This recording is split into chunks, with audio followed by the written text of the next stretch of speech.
Қайырлы күн, құрметті тыңдаушылар. Сіздермен бірге арнайы пәндер оқытушысы Айгерім Жұмабаевна. Бүгін сіздермен біз C# бағдарламалау тіліне кіріспе жасайтын боламыз.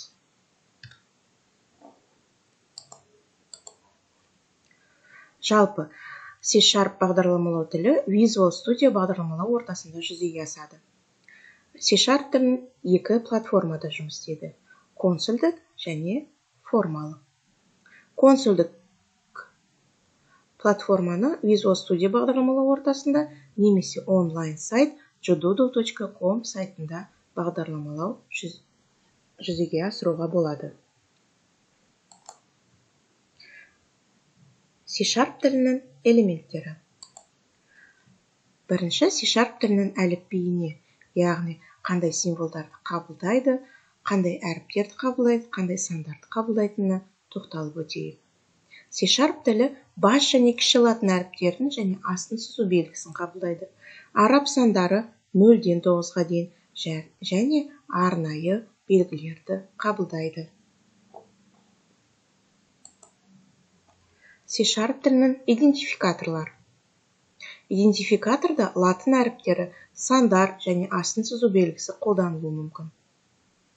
Бас және кіші әріптер әртүрлі әріп болып қабылданады. Яғни, мысал айтып кететін болсам, console write line деп жазылған кезінде console write деген V үлкен бас әріппен жазылу керек. Егер ол кіші әріппен жазылатын болса, онда компиляция жүзеге аспайды. Өйткені екі әріп әртүрлі әріп болып қабылданады. Бірінші таңба әріп немесе астын сызу белгісі болу керек, бірақ міндетті түрде сан болмауы керек. Сәйкестендіргіштегі олқылықтарға жол берілмейді, яғни пробелдер қойылмайды екен.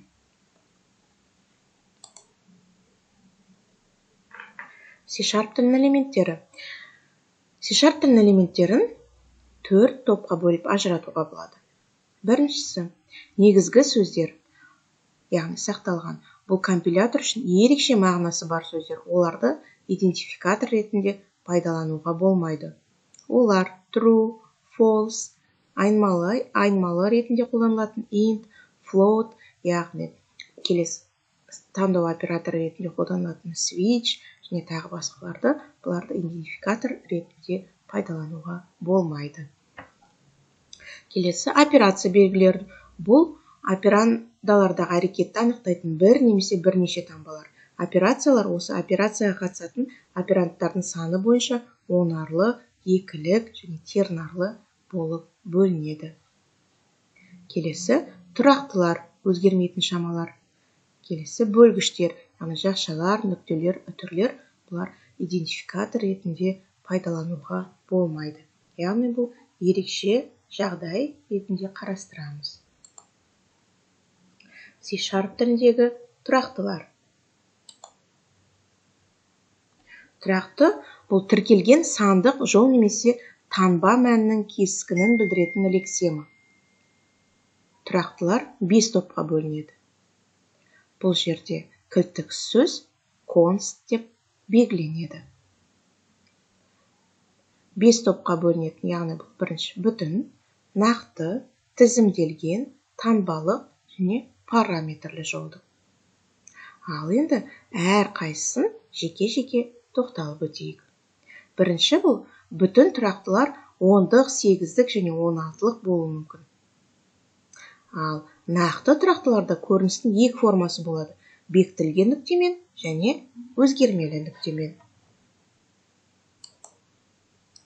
Ал жол тұрақтысы, яғни тырнақшаға салынған таңбалар тізбегі.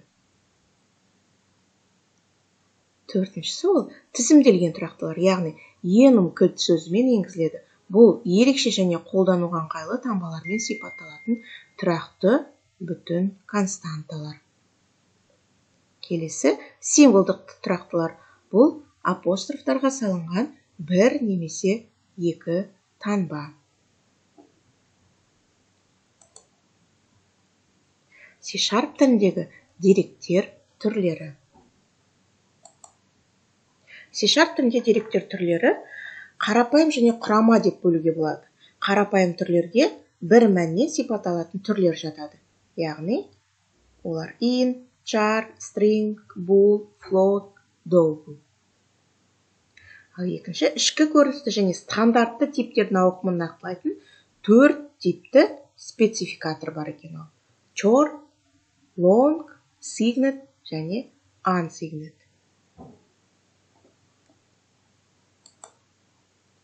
C# тіліндегі айнымалылар.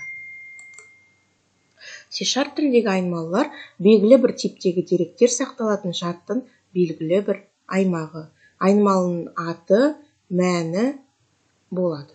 Есім үшін қызмет етеді. Өтініш облысы жад және оның мәні сақталады. Қолданар алдында кез келген айнымалы сипатталуы керек. Яғни int деп айнымалы береміз a, float деп x, y, z мысалы өзімізге ыңғайлы айнымалыны енгіземіз. Сипаттау кезінде айнымалыға бастапқы мәнді тағайындауға болады. Яғни компиляцияға жібермей тұрып, кодты жазу кезінде кодтың ішінде мәнді тағайындап жазуға болады. Осымен бүгінгі сабағымыз аяқталды. Сау болыңыздар.